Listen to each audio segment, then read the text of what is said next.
New Prime Minister Scott Morrison moves to throw open the curtains on aged care. I think we should brace ourselves for some pretty bruising information. Adelaide's Stuart Johnston agrees. And see some people, hopefully, behind bars. That's where they deserve to be. His mum, Helen, helped blow the whistle on Adelaide's infamous Oakden nursing home. She's there for a short time and she suffered horrific abuse at the hands of an overnight carer. Oakden has since been closed. The anger lives. How can we as a society allow our elderly to be treated this way? I believe it's important to do this Royal Commission. Cabinet's decision taken last week puts 2,600 aged care homes and the sector's 360,000 staff under the glare of the toughest inquiry a government can order. We believe very strongly that the majority of care that we provide in aged care is of the highest quality. The Prime Minister agrees, but points to Department of Health checks on aged care standards. They show a surge last financial year of failures.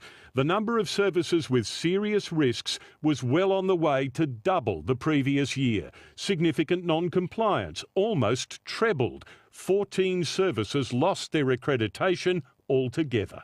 You can't repair the system whilst you're cutting it at the same time. Labor accuses the government of ripping $1 billion a year from aged care. Prime Minister Morrison fiercely denies it. No, that's what the Labor Party said. No, you did. No, the Labor Party said that. You cut $1.2 million. No, I don't accept that. For his aged care minister, the policy change is a head-spinning U-turn. Ken Wyatt had hammered Labor for questioning standards in the sector. I gave reconsideration to the need for a Royal Commission. The Royal Commission is expected to examine substandard aged care, care for Australians with disabilities, for dementia sufferers, and challenges from changes in our population. 7 News understands the terms of reference are to be settled in the next fortnight, 2 commissioners appointed soon after that, and perhaps hearings underway before the end of the year. That timetable all but guarantees evidence plays into the election due by next May. This Royal Commission would take at least until the second half of next year. And Tim Lester has more on the tumultuous week ahead in Canberra. Well, surprisingly little, Katrina, which has led some around here to speculate that Parliament might actually run out of things to do. That would be embarrassing for the government because it could lead to the suspension of Parliament.